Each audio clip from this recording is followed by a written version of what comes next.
afternoon and welcome to the Reid Park Zoo. If you're anywhere close to our expedition Tanzania, you can come on over to two different spots. We have two elephant and two elephant trainers that are out here going to be demonstrating some of the training behaviors that we do here at the Reid Park Zoo. First off, I'm going to introduce Jim, who is going to be working with Langili at our training wall. Langili is a 22-year-old female and she's weighing about 5,600 pounds.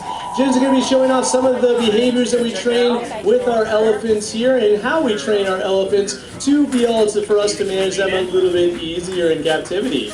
Now what you'll see is that both of our trainers are on the separate side of the fence from where the elephants are. So we have what's called a protective contact here at our zoo, which is a protective barrier between us and that animal. So you see Jim on this side of the fence and Langili on that. And then for those of you guys looking way out to the side, that is going to be Sue, who is our elephant supervisor, working with our big bull, whose name is Mabulani. Mabu is the largest elephant we have here at the zoo, and he is also father to our two kids. So Mabu is weighing in at 10,600 pounds. So if you can't get a good look over at Langili at that training wall, come on over to the other side over where the pool is, and you can see Sue doing some behavior training with Mabu out there. Now you notice tonight I was saying that we are working with them to do behaviors and not tricks. We don't want our animals doing tricks, jumping through hoops of fire or riding bicycles. Those are not what we want to be doing here at the zoo, but we do want to be doing behaviors that would help us out and manage these elephants a little bit easier and better.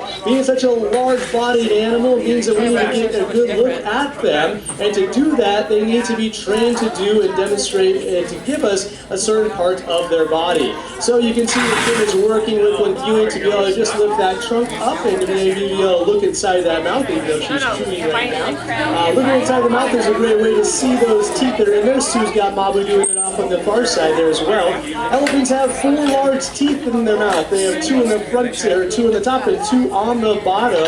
Elephants will go through 6 sets of teeth throughout their life, and as herbivores, these guys are wearing their teeth down. We do have 5 elephants here at the Reid Park Zoo. We have a herd of 5, so the 3 that we have not introduced yet and seen is our mom, whose name is Samba. Samba is 22 years old. She's weighing about 6,000 pounds. And then we also have her 2 kids here, which is the oldest son, who is in Bunga. Bunga is going to be 6 on March 6th. And then we have our little baby, who is Sunzu. Sunzu just turned 2 in December. Now those 3 elephants are in our elephant care facility, or elephant night house. And because we have 5 elephants, we do have to have a trainer per elephant.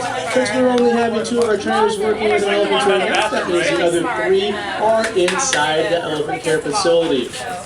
Now, again, the behaviors that we're training and working with them are just reinforcing some of the natural things elephants would do in the wild, and also things that would help us out here at a zoo to get a good look at them. One of them is being able to look at the bottom of their feet. Elephants, all that weight pushing down, if they had any sort of a sore or a cut on their feet, we want to be able to take a good look at those. So being able to look at all 4 feet is an essential component of a whole life care for our elephants. Elephants do have cracks at the bottom of their feet that continually grow, and we want to make sure that there's nothing caught in between those cracks, any dirt or debris, or any sort of infection.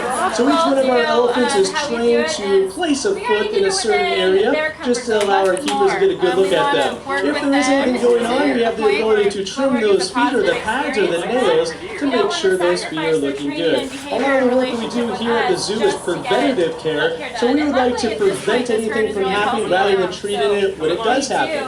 But these behaviors that we're working with do allow us to treat any sort of behavior that, or any sort of infection or something that would come up that we need to look at the elephant. Now, one of the distinguishing things that you see out there on Mabu is that left tusk. If you look at that left tusk, it has a silver cap on it.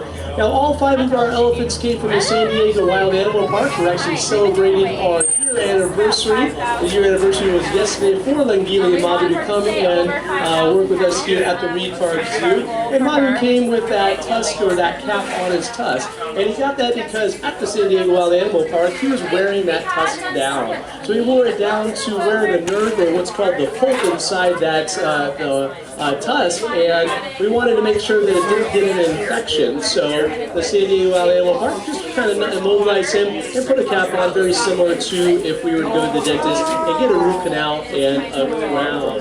Doesn't hurt him at all, and as that tusk continues to grow, eventually we might take that silver cap off if it grows far enough to be able to get away from the nerve endings. And being able, again, to get up close to these animals and look at them, it's a good way we can just monitor and see what's going on with them. If this is your first time to our Tanzania exhibit, I'd like to point out a couple features that we decided we would build into this beautiful exhibit. Alright, well, you gotta look at Mabu. Mabu's laying down on the hill out there. That is just too darn cute. So he does have a down behavior.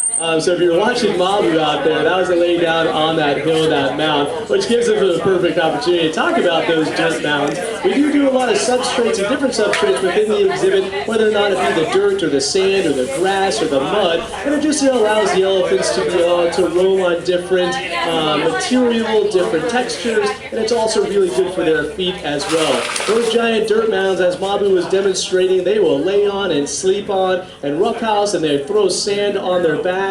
And we do go out there almost weekly to put new dirt out there, and we change up the different dirt piles as well. That way the elephants are constantly guessing, and they're constantly having to change how they come out onto the exhibit, where they locate food. We want to make it interesting and exciting for them, and somewhat mimic the behaviors that they would do in the wild. So you can see that out there. A couple of the other features of this 7-acre expansion, which is about 3 acres of usable elephant space, is our giant pool. That pool is about 100,000 gallons and is over 10 feet deep and can submerge all 5 elephants. During the summertime, the elephants love to play in the pool and splash around, and then they go roll in the mud. So they roll in the mud and then they decide to come back into the pool.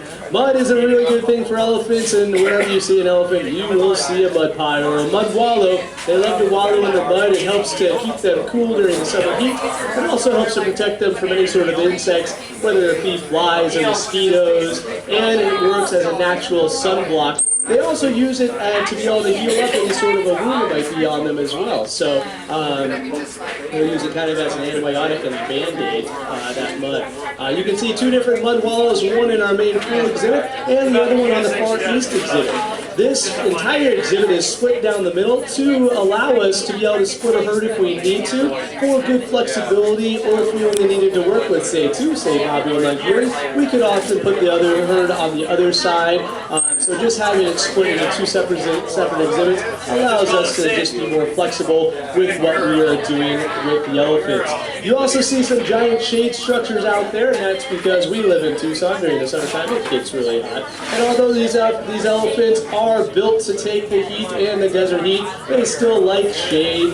Now, our 3 adult elephants came to us from San Diego Wild Animal Park. Actually, all of them came from Wild Animal Park, but the 3 adult elephants actually went to the San Diego Wild Animal Park as a part of a herd of elephants from Swat.